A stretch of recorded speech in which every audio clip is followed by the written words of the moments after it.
po te waka, ko te maunga roa te tangata. Ko Taranaki, ko Pawakai, ko Kaitake, ko ia te puna, I eke mai ai te tangata. Ko Taranaki te pau e ringa waka, te pau e ringa iwi, te pau e ringa tangata, te pau e ringa kaupapa, TA Mauri ora. Aira, Mauri ora I te wānau. Welcome to another episode of our kaupapa, Ngā Kanohi or Taranaki Iwi.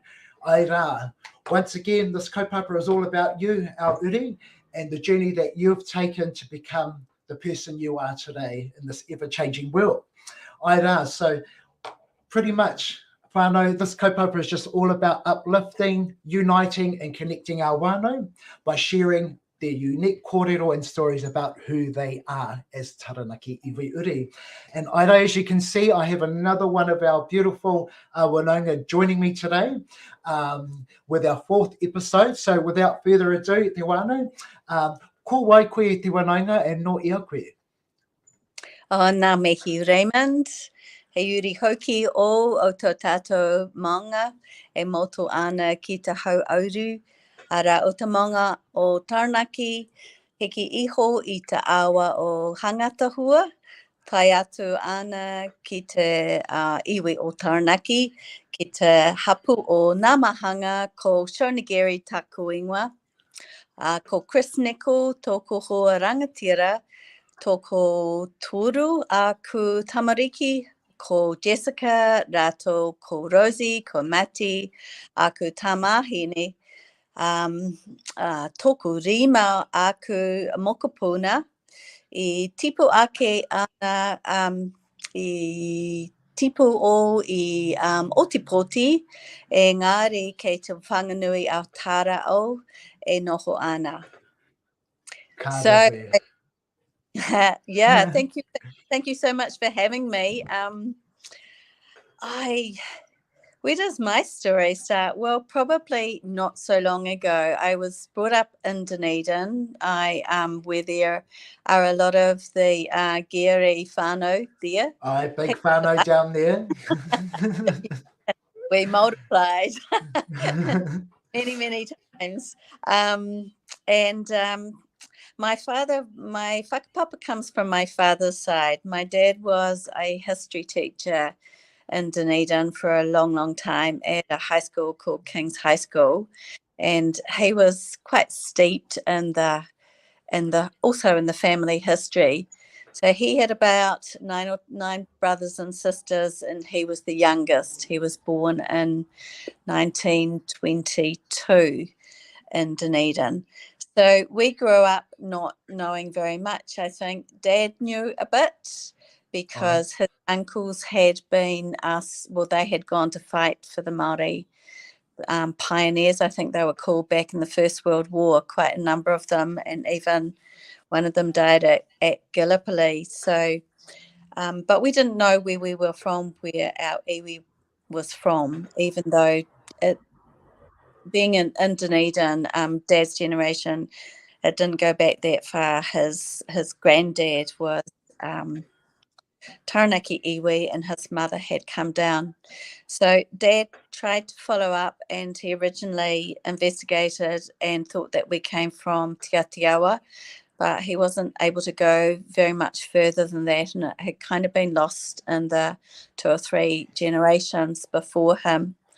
And it wasn't until some of my whanaunga, Neil Jury and David Geary, and David's amazing mother, Cedia, who doesn't whakapapa, but she's so cool that she really got into doing a lot of the historical research and put it all together. And I guess we're all grateful to them that they were able to connect us with Taranaki Iwi.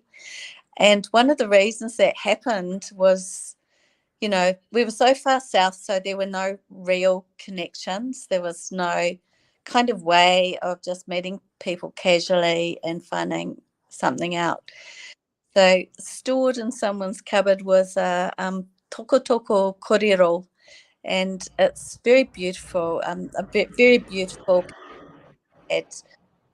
On the head of it was a Nāmahanga, the twins, and through that David and Neil and Celia were able to kind of bring us home in a way and make that very, very, very real connection. That was in the 1980s. So meantime, in the in the meantime, I had through my work and through various reasons got really interested in wanting to kind of take part into Ao Māori in a bit of a meaningful way. So I had around the corner from our house, we were living in Ototahi at the time, and I had been working in TVNZ as a reporter, but I took leave to have my third child, and around the corner from our house was Rehua Marae. And at the at the same time, my local primary school was had decided to develop one of the very first bilingual units in Ototahi, and that was way back in 1991, 92, so that the tamariki from Kohanga could go from Rehua Marae straight into their neighbourhood school. So I took my 3-year-old and my baby, my Pepe Matty, along to Kohanga, and I was a Kohanga mum for a couple of years, and that gave me kind of access to a whole other community I wouldn't otherwise have. And for the next 10 years, we pretty much, through our kids lived in that community. So we had what was that community like for you, Whaia? Aroha mai. What was that like for you? Like you said, that was a big, I suppose a different environment, like you were saying, that you particularly hadn't had too much to do with. But what was it like for you as a mama, taking your babies in? And it would have been just I could imagine the environment would have been unknown, but to think you were courageous enough to do that at that point of time too. Tell us about that. How was that for you? It was a whole mixture. It was a mixture of apprehension, fear of the unknown, and also, but I was brought in by friends. So, when you're brought with someone and you're not alone, it's a little bit different. So I had friends through school who had their tamariki at the kohanga, and then older children at the kura. So, but going into that environment, and this is kohanga right at the beginning when things were, there wasn't a lot of resource. It was very kind of community, whānau based. People were just working out what to do. But do you know what? I think at the same time, I felt really, really welcome. And being able to learn a bit of te reo at a 2-year-old's level is quite a good thing. So and also I found it, to be honest, I just found it really, really interesting. Otherwise, I was new to Ototahi. I didn't have a lot of friends there. So this became my community, and I was really into learning as much as I could, and don't know how much I could contribute. I did my parent help. We all had to be there doing our bit. What I learned over time also, there's lots of things that instinctively too I really warmed to, like all of the tamariki were all of ours. So there wasn't, a mum with their kid or, I'm their kid. It's like, and then that continued through to the kura, so that we knew all of the tamariki, and that appealed to me as a person, as who I am, and not having to I don't know, sometimes we'd have, the kids would come around on Friday night and still be there on Sunday, and it didn't matter.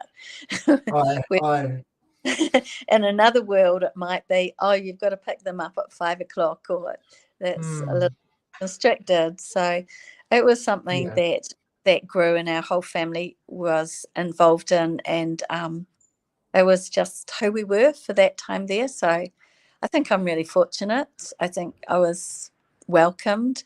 And in parallel, you know, David and Neil were doing the research and connecting us. So we felt as though we did have a place there. And my older daughter, I think because all of her group, they were all boys, and she didn't want to go through the bilingual class with them. But Maddie went into the bilingual class, and well, you know Maddie now. That's where it started. It started with those amazing teachers there, and an incredible man called Tosh Rufio, who was Pa, and who was a Māori first language speaker, and so that's where she got her start and continued it through. Yeah. And so once, like you were saying, the kids had gone through kohanga and then through schooling and so forth. How long were you down there in Otipoti for? Or in Otautahi, sorry, yeah. We were there for about 12 years. So we came we came back to the Whanganui Atara about 2001. We'd lived here previously after Otipoti. And when we came back here, Maddie was 11, and she continued doing her reo that way. And we've lived here ever since. We came back for my work. I was working at Radio New Zealand. In a lot of my jobs too, I was increasingly coming in contact with Te Ao Māori and learning a little bit as I went. Incredibly lucky, really, to have that connection. How did you get into Radio NZ side of things? Like, was it something that you were always interested in, or did it just happen kind of like a natural progression into that mahi? Yeah, I got into journalism I trained in 1979, and I went straight into Radio New Zealand in the days when there were there were big newsrooms and lots of jobs for journalists. But then, yeah, the other thing I did, I started having kids pretty much straight away. So my glorious career lasted 1 year, and then I had my first child, and then went back pretty much straight away. And I ended up in the 1990s in Ōtautahi teaching journalism, teaching broadcast journalism for about 7 years. And once again, I was able to bring what I knew back into the classroom. So we had te reo and tikanga lessons, and I tried to encourage Māori students to come into my course, and I got some awesome Miriama Campbell and Chris Barlow, beautiful, and Hinarangi Hinarangi Bar, who is now my boss in the work I do, which I love.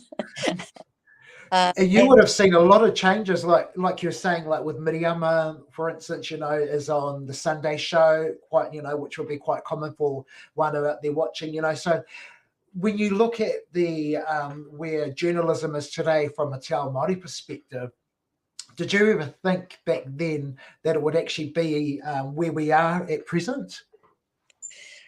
No, I don't think we even imagined it. I think back then we were just trying to get a few words in on radio and TV. Back in the 90s, I used to do an exercise with my class would say, okay, let's as a class decide how many words we think we can use without having to provide translations. And also I, say to all of them, you're going to learn, you have to go out and work in the community, because our course was very much action-based experience learning. So when you go out in the community, you go to hospital board meetings and council meetings, but you also go to the marae in your area. I'm going to give you and bring back stories from there. So that was quite revolutionary back then. So now to I guess the advent of Iwi radio Māori TV, just having the resources, even thinking of those kids back then, the resources to turn on the TV and listen to stuff. And we were making our own books. We didn't even have that back with the little kids back then. Yeah, but this, Beautiful. I have to say, I take great joy in seeing people like Miriama still on air, 20 years later, 25 years later. It's just pretty awesome. Oh, it is, isn't it? And that's that whole lens when you look at it, from being in a space that you originally started with, and just, as time goes by and the progression. And I suppose, when you look at it from from iwi perspective, because I know your Geary whānau in Ōtepoti is a big whānau, and yes, a lot of our whānau are of good numbers, but just to put it into context, really, like when we, for instance, last year to iwi, so we done the engagement haringa when we went around. And that was actually the first time that I had met Shona and some of the other Geary whānau. But, when we went to Ōtepoti, Ōtepoti was had the most people registered that turned out. I think there was about 117 that came. Wow. And of that, there was a good portion that were of the Geary whānau. So, just to looking at that side of things, for Shona, I suppose, just to be able to have those forums to be able to come and engage with Taranaki Iwi whānau as well. So, and that, like I said, that's the first time I met you. So what was that like for you coming into that space when we came down to Poreke last year? What was that like for you and your whānau? Look, it was really good. It's just the opportunity to meet other people and to then form those relationships, because it's really hard otherwise. You just kind of do your own thing in your own journey, and to meet so many other people and just to have that facilitated by you and by the iwi, and for it to be put out there as an important thing to do, as a bit of a priority. And I felt very welcome. My husband, Chris, felt very welcome. Someone thought he was David Attenborough. I must say, when I seen Chris's face, and I said, I know that face. I just was trying to calculate it in my mind. So very well known face on television as well. Yeah, that thing he just does on TV, he presents Praise Be. It's actually, they're not filming it anymore. They've been replaying episodes for 6 years. So right, yes. Yeah. No, beautiful. And it was lovely to see him come with you, and and you made mention to Maddie and her whānau as well. It was a lovely, I suppose when you look at it, it was just a lovely opportunity to bring whānau together. And I think, like you say, that's a very big thing, because it's around,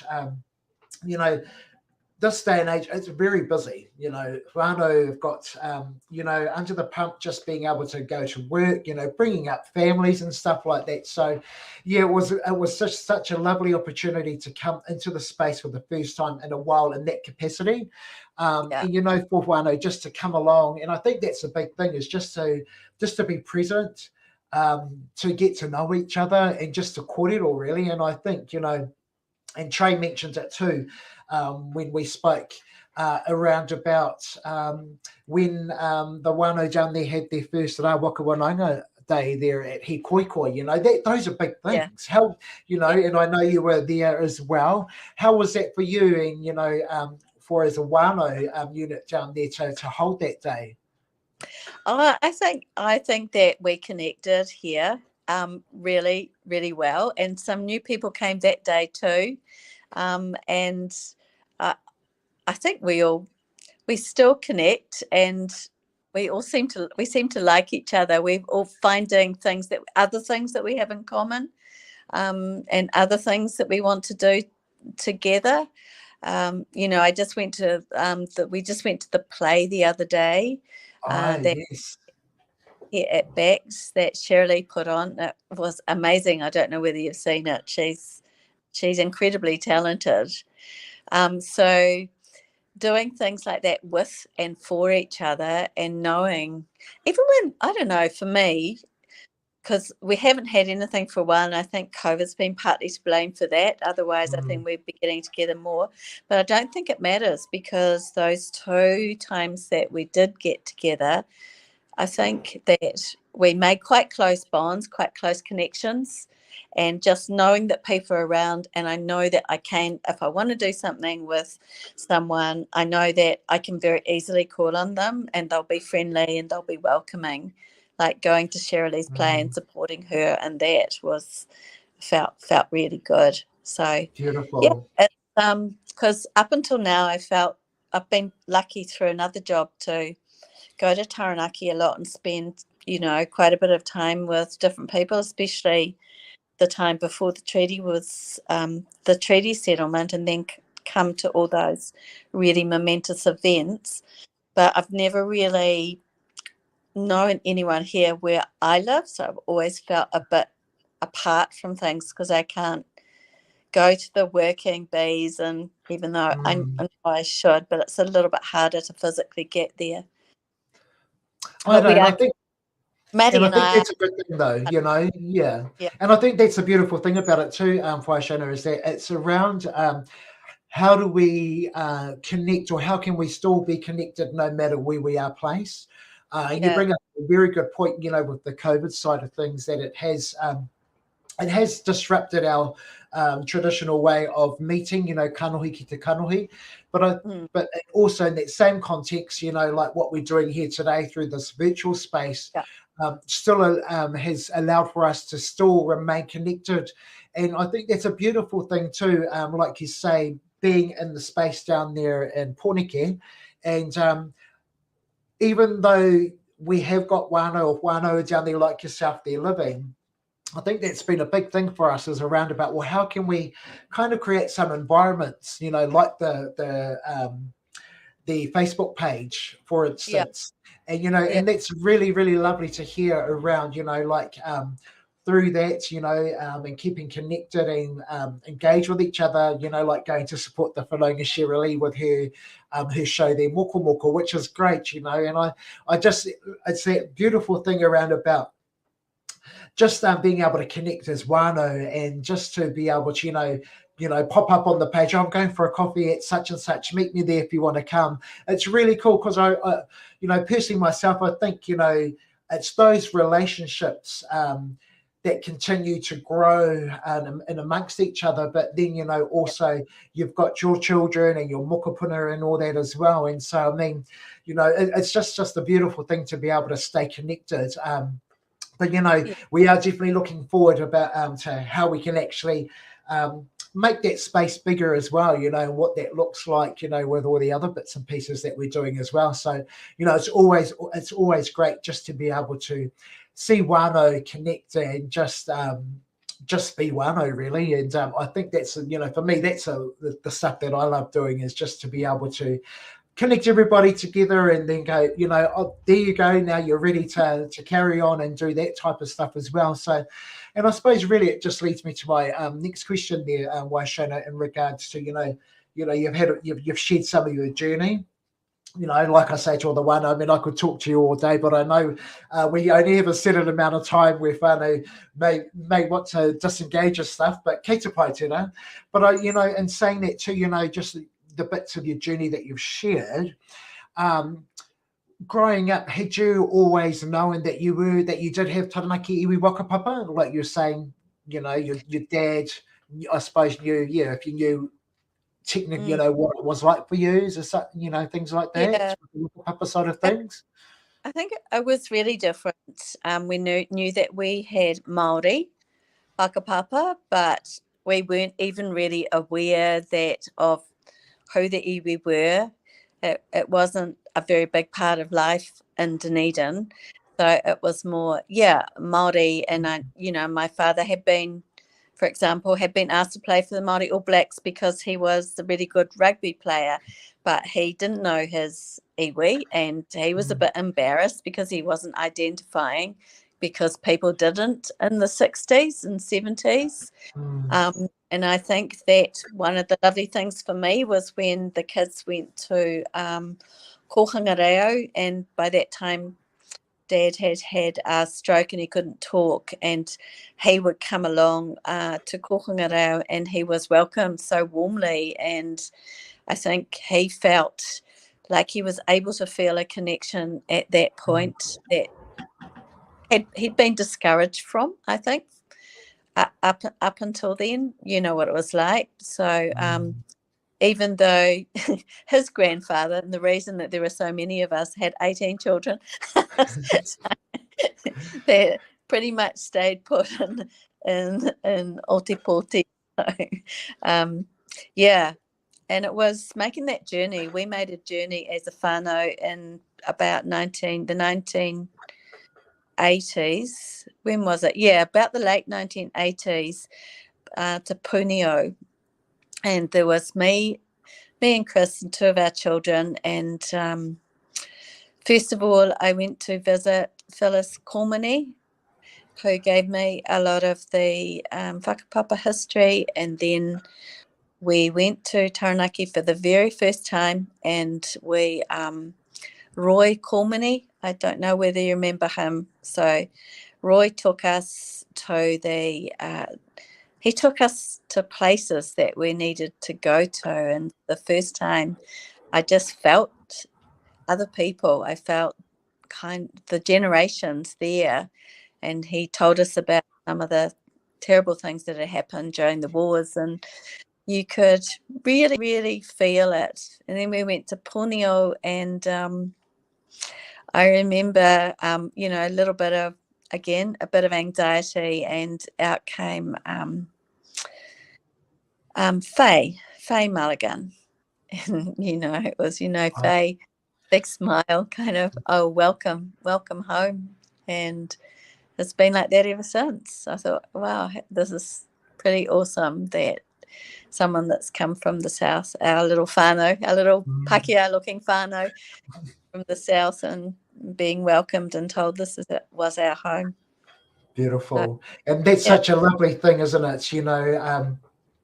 And that's is a common story for a lot of our whānau who, have, like yourselves, it's not so much that you haven't been at home or anything, but, like you say, those were the times back then. But to be able to, with your own journey and to that point coming back home and, having whānau at home here, I suppose, looking after you, but knowing that, like you say, you have returned home, and for them to be able to support you and offer you, it's just a beautiful thing. And I suppose that's one thing too for our whānau out there that are watching and listening, that our journey with our identity comes in many shapes and forms. Like, there is no one way, and that's the beautiful thing about it, is that we all have our own journey in life.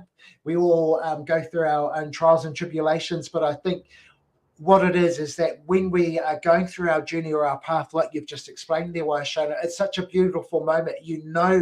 When it just all falls into place. And it's just and it's so beautiful. And like you were saying, you brought your whānau home, but when you look at it to today, Maddie, for instance, just presented or spoke in regards to a kaupapa that she's been involved in, and yourself as well, the Tātai Tangata Ki Te Whenua kaupapa, which is all about teaching our whānau to grow kai and the mara and all that. But it's bigger than that as well. It's another form of connection and waka whanaunga and so forth. But, just to be able to think, how does it make you feel knowing that your mokopuna,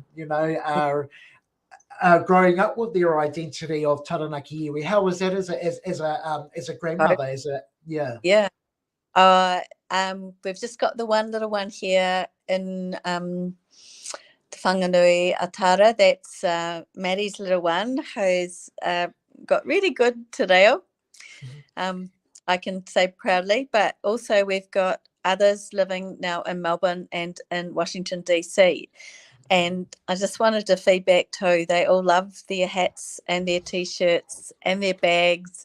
And the little one, 5-year-old in Washington, D.C., her whānau's there with MFAT. She is so proud of having a maunga as an ancestor. she tells everyone, and she loves looking at the little brand like you've got on your T-shirt, and she recognizes it every time.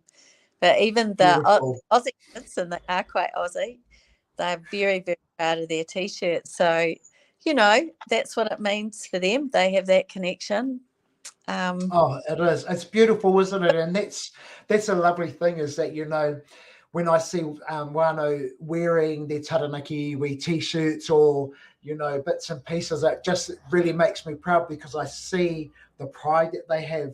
And, you know, and I say it to the whānau here is, you know, gone are the days when we used to think Nike and Adidas and all those types of brands were the brands, you know.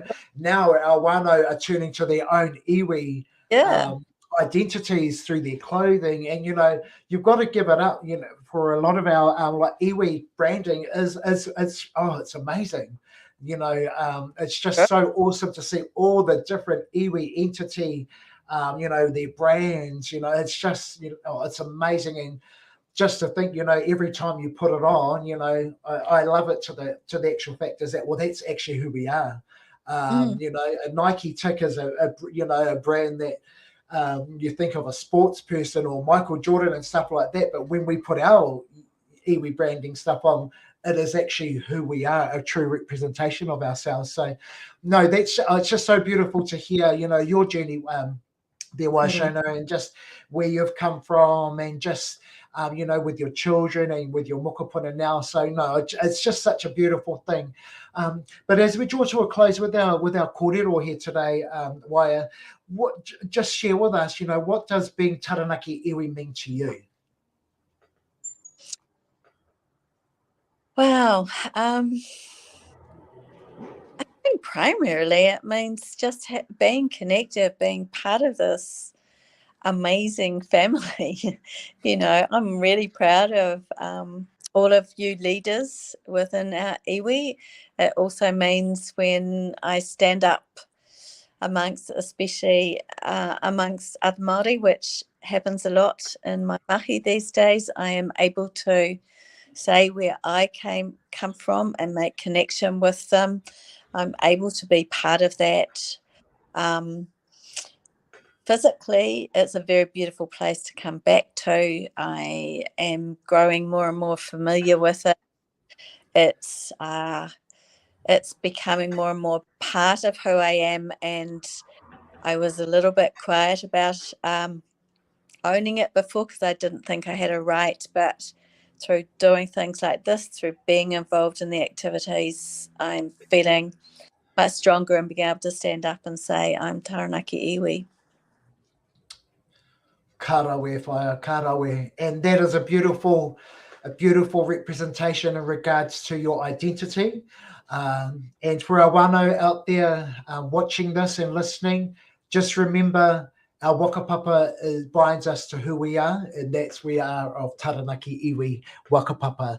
And that is enough. That is enough e te iwi. But I would just like to take this moment to thank you, Waia Shona, for joining us today to be able to kōrero about your journey, but also just to mihi to you and your whānau, to your dad, and to their journeys, you know, and to your, you know, to the whānau down there in Otipoti.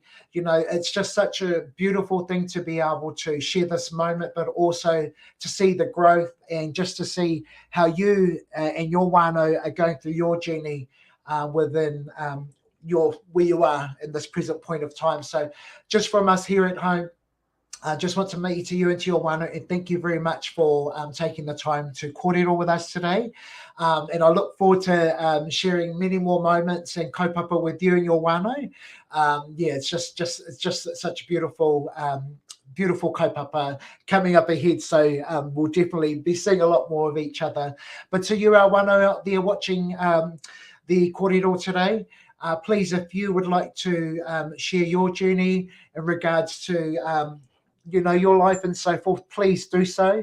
But just remember, We are always here to kōrero, we are always here to support each other, and just remember who you are and that you are important, and the mahi that you do is all part and parcel of who you are and the journey that you're taking as an uri of Taranaki.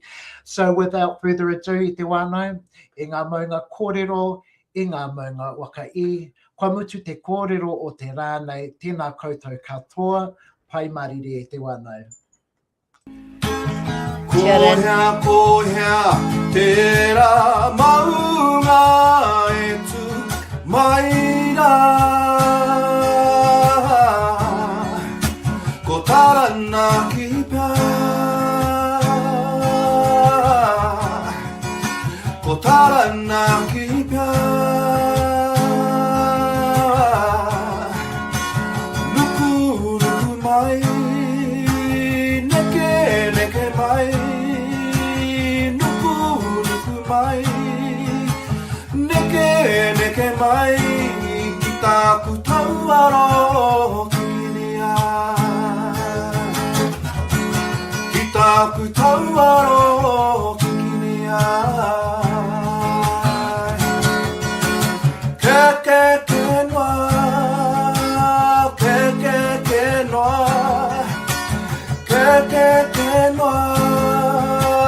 ke noa. Ki tāku tauaro